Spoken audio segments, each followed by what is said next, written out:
오늘 말씀이 빛으로 오신 예수님입니다. 요한복음 1장 1절부터 5절까지가 이 빛에 대해서 말씀하고 있거든요. 태초에 말씀이 계시니라. 말씀, 진리, 로고스, 하나님 자신을 말합니다. 예수 그리스도 자신을 말합니다. 태초에 이 말씀이 태초 이전부터 계셨다는 것이죠. 이 말씀이 하나님과 함께 계셨으니 말씀이 육신이 되는 로고스를 말하죠. 하나님의 본체입니다. 삼위의 한 분이시죠. 이 말씀은 곧 하나님이시니라. 참 신비의 말씀입니다. 말씀이 계시고 이 말씀이 하나님과 함께 계셨으니 말씀이 곧 하나님이시라. 성자 예수 그리스도 말씀이 육신이 되는 그 사건을 말하죠. 그가 태초에 하나님과 계셨고 말씀이죠. 예수 그리스도를 말하죠. 진리 되시는 만물이 그로 말미암아 지은 바 되었으니 지은 것이 하나도 그가 없이는 된 것이 없는 창조주라는 뜻이죠. 말씀이 예수 그리스도가 진리가 하나님과 함께 창조주가 되심을 말합니다.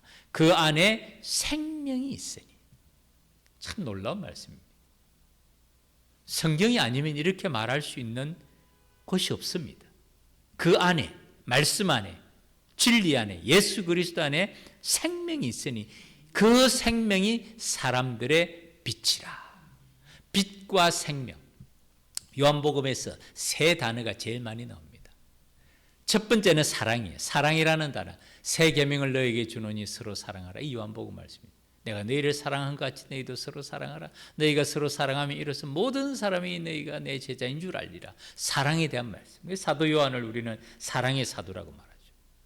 그리고 두 번째가 생명입니다. 세 번째가 빛입니다. 사랑, 생명, 빛. 그 안에 생명이 있으니 이 생명이 사람들의 빛이 된다는 것이죠.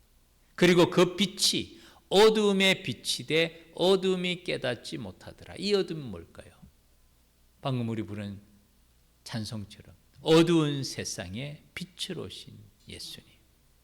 그 어둠, 세상들의 사람들, 그 마음들을 말합니다. 그 빛이 어둠의 빛이 돼 어둠이 깨닫지 못하더라. 말씀을 한 구절 더 찾아보겠습니다. 에베소서를 한번 찾아보시기 바랍니다. 조금 긴 본문이라서 한번 찾아보시면 좋겠습니다. 에베소서 5장 8절부터 14절까지 빛에 대한 말씀입니다. 에베소서 5장 8절부터 14절까지입니다. 같이 한번 읽겠습니다. 에베소서 5장 8절부터 14절까지 같이 읽겠습니다. 너희가 전에는 어둠이더지 이제는 주 안에서 빛이라. 빛의 자녀들처럼 행하라. 빛의 열매는 모든 착함과 의로움과 진실함에 있느니라. 주를 기쁘시게 할 것이 무엇인가 시험하여 보라. 너희는 열매 없는 어둠의 일에 참여하지 말고 도리어 책망하라. 그들이 엄밀히 행하는 것들은 말하기도 부끄러운 것들이라. 그러나 책망을 받는 모든 것은 빛으로 말미암아 드러나나니 드러나는 것마다 빛이니라. 그러므로 이르시기를 잠자는 자여 깨어서 죽은 자들 가운데서 일어나라. 그리스도께서 너에게 비추이시리라 하셨느니라. 아멘. 참 사도 바울은 정말 하나님께서 이방을 위해서 택한 나의 그릇이다라는 말씀이 맞습니다. 너희가 전에는 어둠이더니 에베소를 말하죠. 에베소 교회가 그 당시 소아시아 지역의 핵심되는 교회였죠.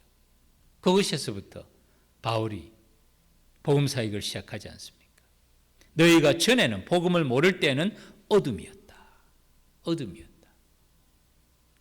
캄캄한 세상 속에 하나님을 알지 못하는 어둠이었다. 복음을 알지 못하는 어둠이더니 이제는 복음을 듣고 복음을 알고 복음을 받고 예수 그리스도를 믿고 이제는 주 안에서 그리스도 안에서 빛이라.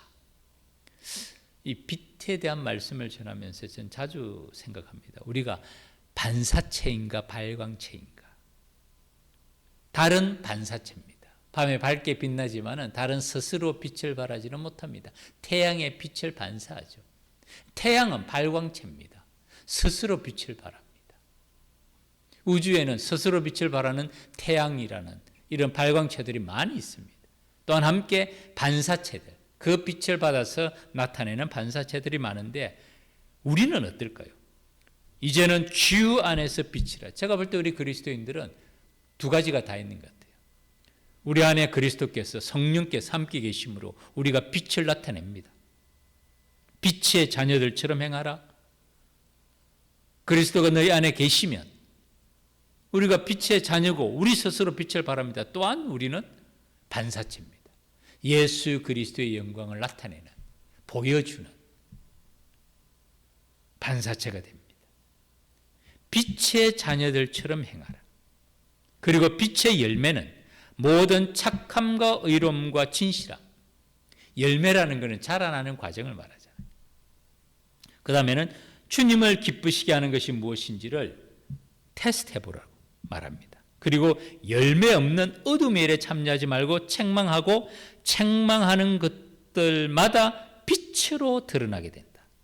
빛으로 말미암아 드러나나니 드러나는 것마다 빛이니라. 사실 어두운 가운데 빛이 들어가면 어둠은 물러갑니다. 어둠과 빛은 공존할 수가 없습니다. 그러므로 이르시기를 잠자는 자여 깨어서 죽은 자들 가운데서 일어나라.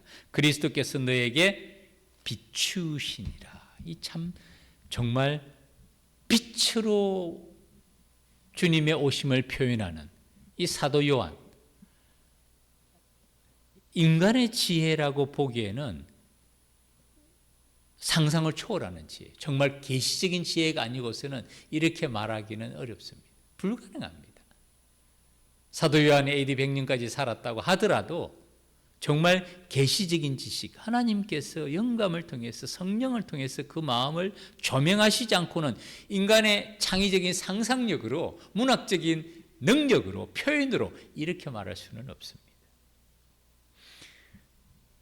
말씀드린 대로 이번 주부터 강림절, 대림절, 대강절 첫째 주제가 어두운 세상에 빛으로 오신 예수 그리스도.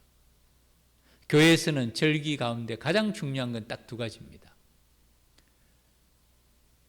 부활절과 성탄절. 물론 이제 가톨릭에서는 더 많은 절기, 주현절, 성령 감림절, 다양하게 절기를 지키지만은 우리는 그렇게까지 하지 않습니다. 그러나 그 가운데서 우리가 소중하게 생각하는 절기는 부활절과 성탄절인데 두 절기가 분위기가 다릅니다. 부활절은 금식, 침묵, 기도, 묵상. 왜냐하면 십자가의 길을 생각하는 기간입니다.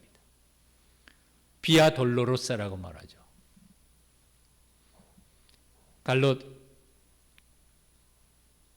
빌라도의 법정에서부터 갈릴리 언덕 꼭대기까지 비아 돌로로사, 십자가의 길.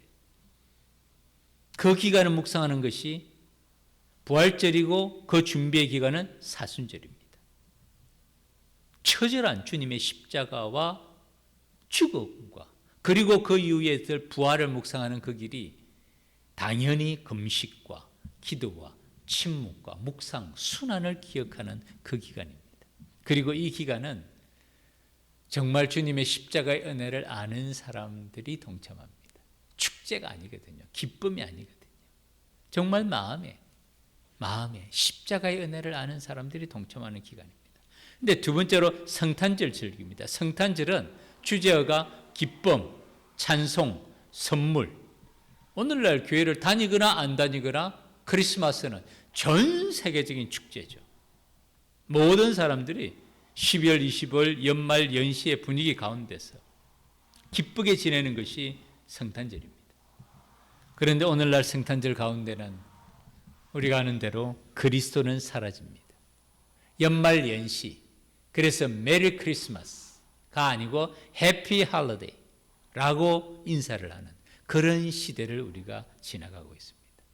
상업적으로 백화점에서부터 캐롤송이 울려 퍼집니다. 그러나 그 가운데 그리스도는 없습니다. 사람들이 자기를 사랑하고 돈을 사랑하고 쾌락 사랑하기를 하나님 사랑하는 것보다 더하다는 말이 딱 오늘 이 시대에 맞는 말인 것 같아요. 참 그거 보면 영감된 하나님의 말씀이라는 게 정말 놀랍죠. 그 시대를 표현한 말씀임에도 불구하고 그 시대가 오늘 이 시대에 대입을 해도 조금도 틀림이 없는 말씀이 되죠.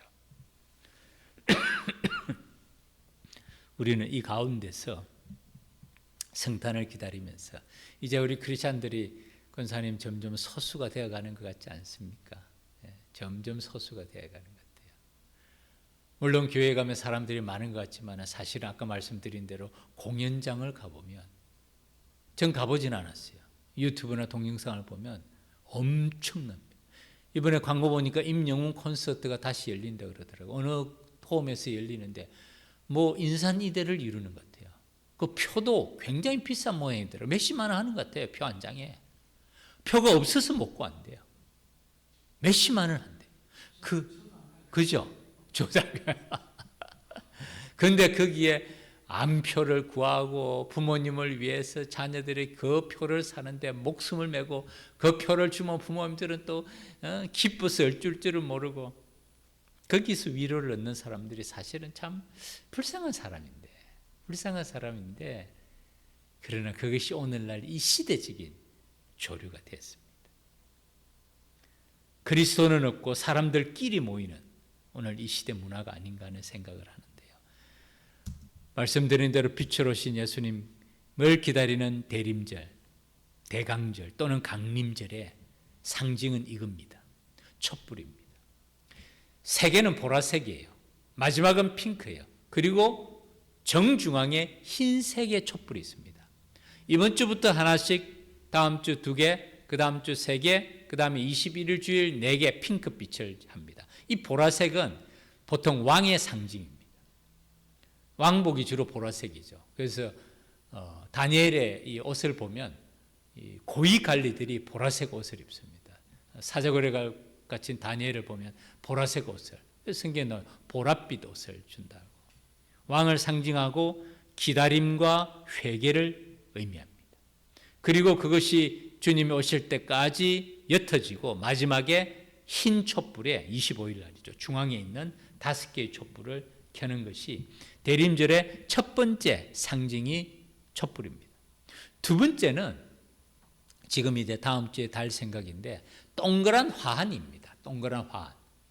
그 동그란 화환은 이 원이라는 게 끝이 없지 않습니까? 영원한 하나님의 사랑을 보여주는, 무한한 사랑을 보여주는, 아들을 보내주시기까지 우리를 사랑하시는 그 영원한 사랑을 보여주는 게 대림환이라고 부르는 화환입니다. 둥근 화환입니다. 어느 한 분이 글을 썼더라고요. 그분이 글을 쓴 내용이 이것이었습니다. 한국에서 교회력을 너무 소홀히 한다는 겁니다. 이 교회력의 시작은 중세 가톨릭 이전에 니케아 종교회의 때부터, 그때부터 시작된 것인데 한국의 교회, 특별히 보수교단이라는 교회에서는 이런 교회력에 따르는 교회 절기를 두 가지로 얘기하더라. 무지하거나 무시한다는 거예요. 제가 봐도 그래요. 물론 우리가 캐톨릭처럼 절기를 중요시하고 예전을 중요시하는 교회는 아닙니다. 그러나 제가 볼 때는 부활절과 대강절을, 특별히 이 두 절기죠. 그리고 감사절도 있죠. 이 두 절기는 신앙 성장의 핵심이고 매우 유익한 절기입니다. 그런데 마치 이 절기를 지키는 것이 한국의 보수교단을 보니까 캐톨릭을 따르는 것처럼 생각해서 심지어는 어느 교단에서는 사순절이라는 말도 쓰지 못하게 하더라고요. 그거는 사실은 근본주의적인 태도예요. 전 세계 교회가, 개혁교회, 장로교회, 모든 복음주의 교회들도 이 교회력에 따라서 대강절, 대림절, 강림절을 4주간에 준비하고, 왜냐하면 성탄을 준비할 때 아무 준비 없이 맞이할 수는 없잖아요. 크리스마스는 이럴 수는 없거든요. 주님께서 이 땅에 오심의 의미를 깊이 생각하고 정말 어두운 세상에 빛을 오신 그 주님께서 내 마음에도 오시도록 정말 내 마음을 정결케 하고 내 마음을 다시 한번 성찰해 보는 얼마나 귀중한 시간입니까? 그 시간을 최소한 4주 전부터는 촛불을 켜면서 어두운 세상을 생각하고 내 마음을 생각하면서 주님을 묵상하고 그 주님의 오심을 기다리는 것은 아무리 강조해도 지나침이 없는데, 그런 좋은 교회 유산과 전통을 다 무시해버리는 것은 지나친 거예요. 이분의 말이 맞아요. 무지하거나 무시한다는 거예요. 세계교회가 교회력을 통해서 신앙을 지키고 다시 한번 점검하는 이 아름다운 전통을, 특별히 한국의 보수교회는 그거를 지나치게 소홀히 한다는 그 글을 보고는 제가 깊이 공감을 했습니다.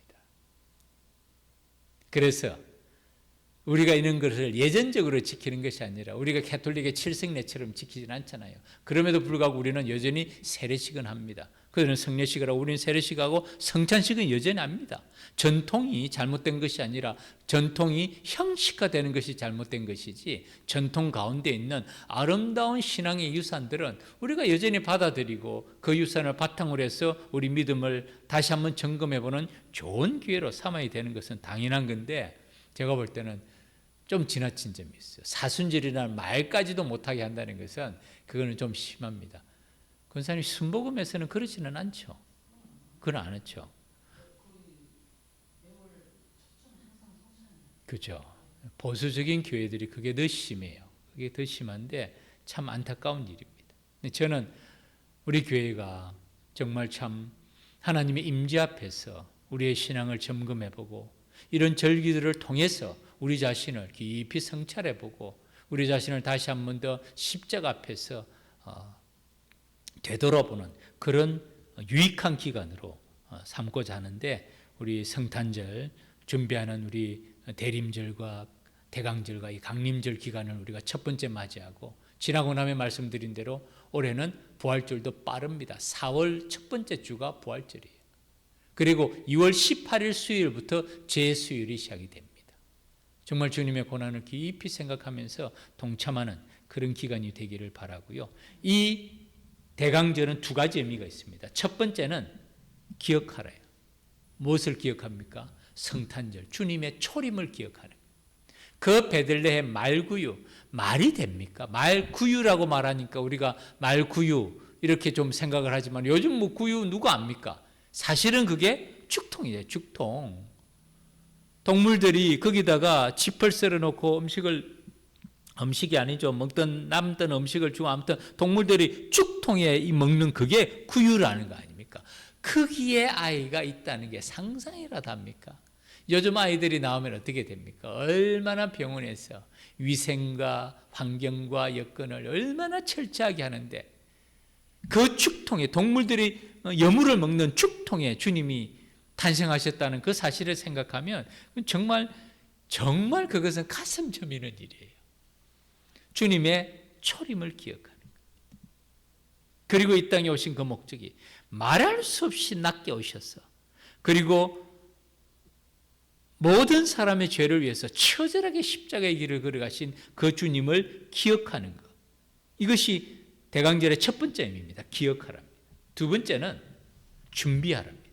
무엇을? 주님의 재림을, 다시 오심을 준비하는 기간입니다. 언제 어디서 어떻게 주님을 만날지 모르지만은 분명히 우리는 주님을 만날 날이 있다는 것을 성경은 명백하게 말씀합니다. 그 길을 피해갈 사람이 누가 있습니까? 한 번 죽는 것은 사람에게 정해진 것이요, 그 후에는 심판이 있다는 말씀이 농담이 아니거든요. 죽음을 피해가는 사람은 아무도 없습니다. 그래서 이 강림절, 대강절, 대림절 기간에 주님의 초림을 기억하고 우리가 이 땅을 살아가는 동안에 다시 오실 주님, 다시 만날 주님을 준비하는 이 기간이 바로 강림절의 기간입니다. 그래서 오늘은 우리가 우리 자신을 성찰해보는 기간이 되는 것이죠. 이것이 강림절의 의미입니다. 오늘 본문에서 요한복음에서 사도 요한은 생명에 대한 말씀을 합니다. 그 안에 생명이 있으니 이 생명은 사람들의 빛이라, 빛이 어둠에 빛이 돼 어둠이 깨닫지 못하더라. 빛으로 오신 주님은 두 가지 의미입니다. 어두운 세상에 빛으로 오셨습니다. 두 번째는 우리의 어두운 마음의 빛으로 오셨습니다. 오늘날 세상이 어둡다고 말하면 어떨까요? 21세기 오늘 같은 세상이 어두운 세상입니까? 그런데 사실은 곰곰이 생각해 보면 정치, 경제, 사회, 문화, 교육, 군사 어떤 분야에도 소망이 있는가 하는 생각을 합니다. 정말 그렇지 않습니까? 이 땅에 참 소망이 있는 거예요. 예수님 당시 로마에도 그 이스라엘도 로마의 지배를 받고 있었죠. 그래서 그들은 모세 같은 다윗 같은 메시아를 기다리고 있었습니다. 정치적으로 군사적으로 해방의 날 모세처럼 애굽으로부터 출애굽하는 그날 다윗처럼 다윗 왕국을 가장 번성했던 나라를 회복하기를 기다리고 있었고 메시아가 오시면 다시금 이스라엘 나라가 회복돼 예수님 오셨을 때도 간절히 기다린 메시아 대망 사상이 그들에 있었다는 것을 우리는 압니다. 그런데 그 시대나 오늘 이 시대나 보면 또 그렇게 차이가 나는 것 같지 않아요. 물질 문명은 과학 문명은 기술 문명은 엄청나게 발달한 것 같지만은 또 그렇지는 않습니다. 이 사진 보셨죠? 위성 사진입니다.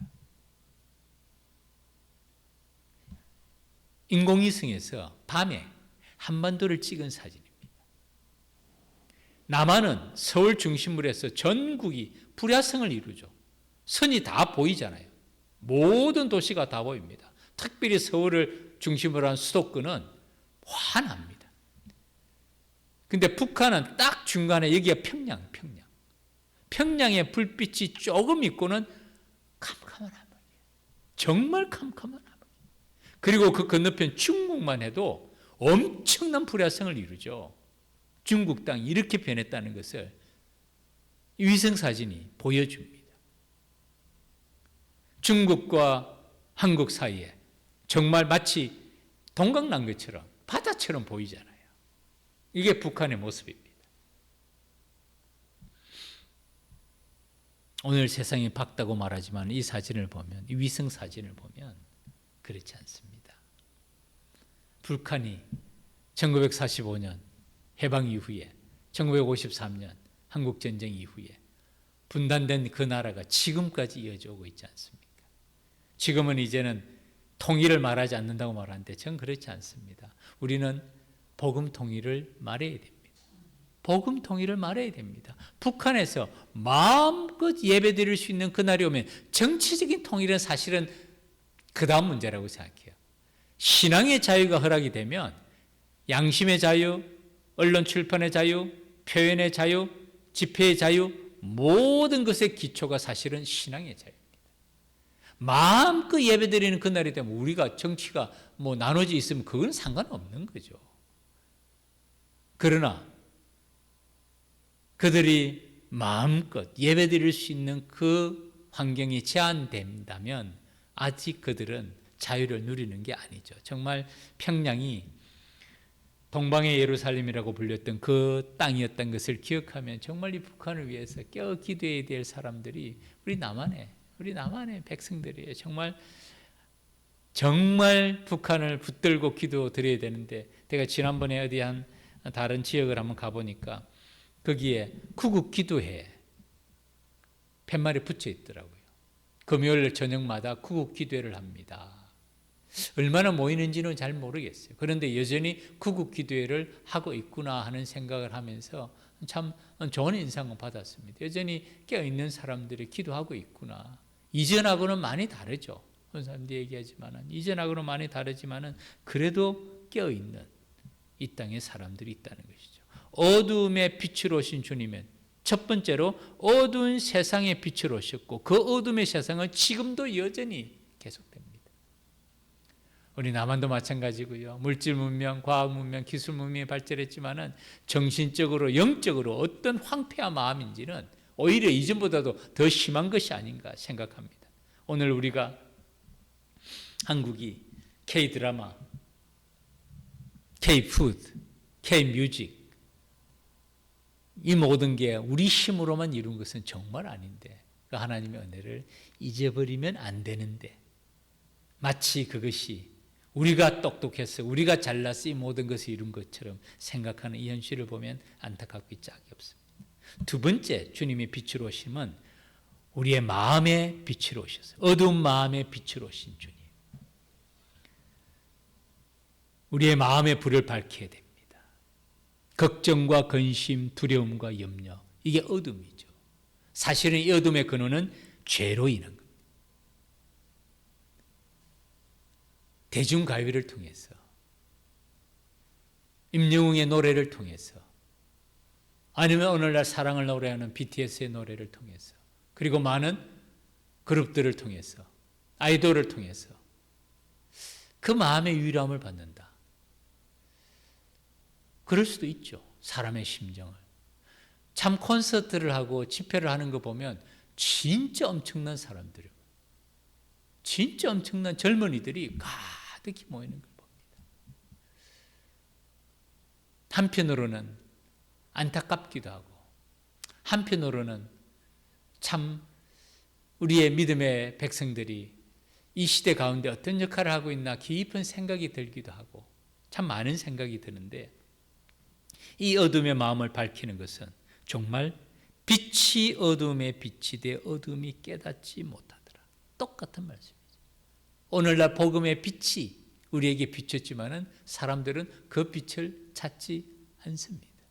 그 빛을 바라보지 않습니다. 깨닫지 못합니다.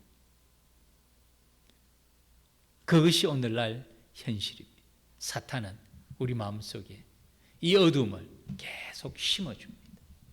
염려와 근심, 걱정과 두려움으로 가득 차 있도록, 그 가운데 복음으로 인한, 말씀으로 인한 소망, 약속의 말씀으로 인한 위로, 사탄은 끊임없이 우리를 공격합니다. 벌벌 떨게 만듭니다.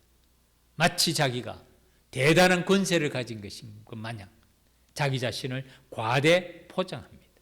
지난번에 한번 말씀드렸죠. 사탄이 아니라 무당이 부적을 써놓고 자기가 살을 심어 놓았다고 저주를 하는 그 모습을 보면 기절초풍할 만큼은, 첫 문장이 나는 무당입니다.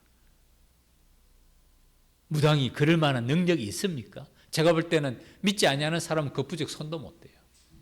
손도 못 대. 벌벌 떱니다. 정말 그 살이, 저주가 자기 자신뿐만 아니라 3대 1일까 봐서 손도 못 댑니다.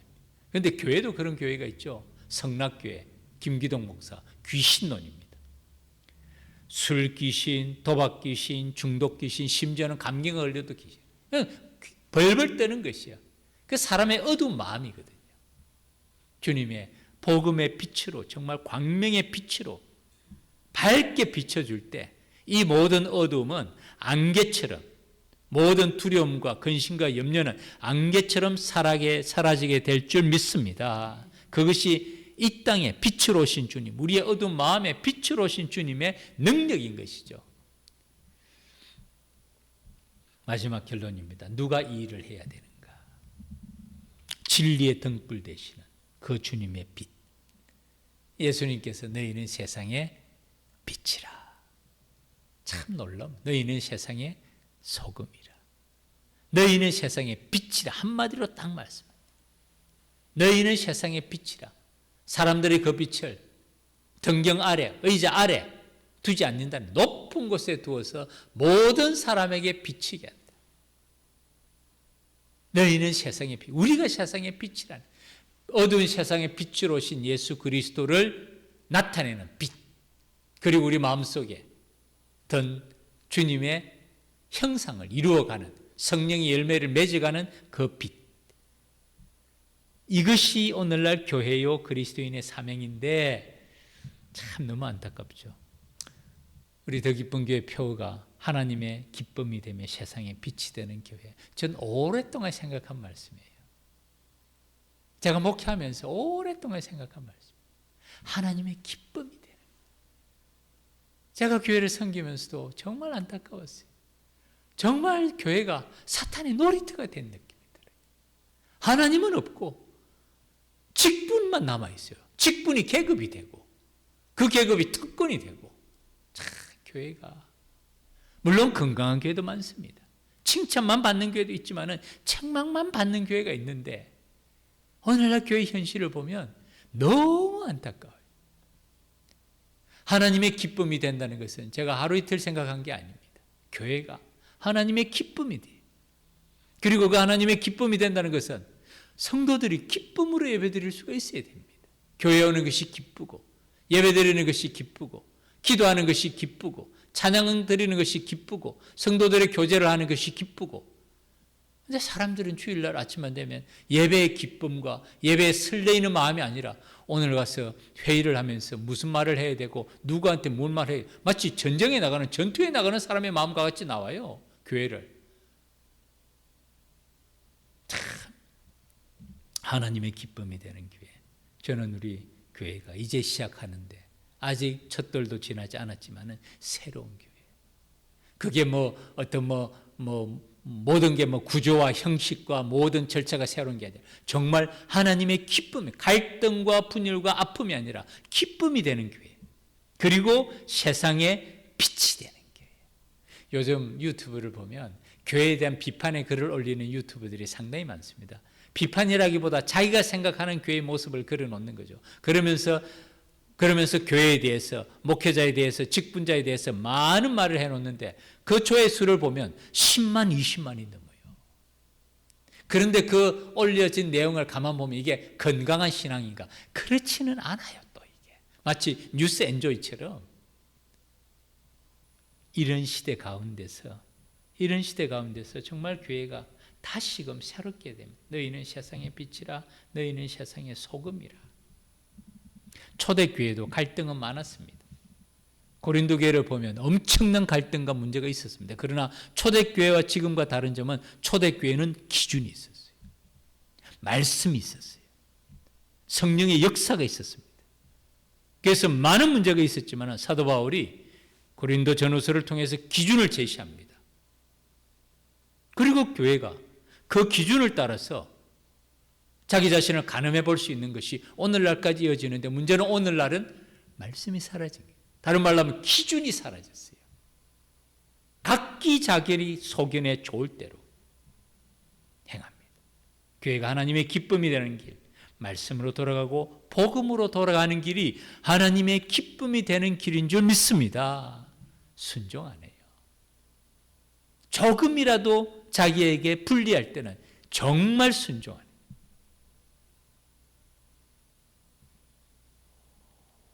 다시금 주님께서 하시는 말씀처럼 귀 있는 자는 성령이 교회들에게 하시는 말씀을 들을지, 이 강림절 기간에 빛을 오신 주님을 생각하면서 우리 마음에 어둠의 빛을 밝히고, 어둠을 물리치는 빛을 밝히고, 이제는 우리가 그리스도의 빛을 나타내는 반사체로서, 그리고 발광체로서, 우리 그리스도인으로서, 오늘날 교회로서 이 사명 감당하는 우리 더 기쁨 교회, 우리 모든 우리 믿음의 가족들이 되기를 주님 이름으로 축복합니다. 기도드리겠습니다. 하나님 아버지, 이 시간 우리 주님께서 이 땅에 오심을 기억합니다. 하나님 아버지, 대림절과 대강절과 강림절을 기다리면서 우리 주님께서 이 땅에 초림하심과 다시 오실 그 주님을 기억하면서 삶과 우리의 마음의 옷깃을 여미며 우리의 신앙의 자세를 다시 한번 점검하며 빛 대신 주님 앞으로 더 가까이 나아가는 주의 백성들 되게 하여 주시옵소서. 그래서 어두운 세상에 빛을 오신 그 주님, 그 주님의 이름을 높이게 하여 주옵시고, 우리의 어두운 마음을 우리 주 예수 그리스도께서 진리의 빛으로 밝혀주시사 우리의 근심과 걱정, 염려와 불안, 이 모든 어둠을 우리 주님 깨끗하게 빛 대신 주님으로 인하여서 하나님 아버지 물리치고 치유하고 회복하는 우리의 심령들 되게 하여 주시옵소서. 예수님 이름으로 기도 올립니다. 아멘.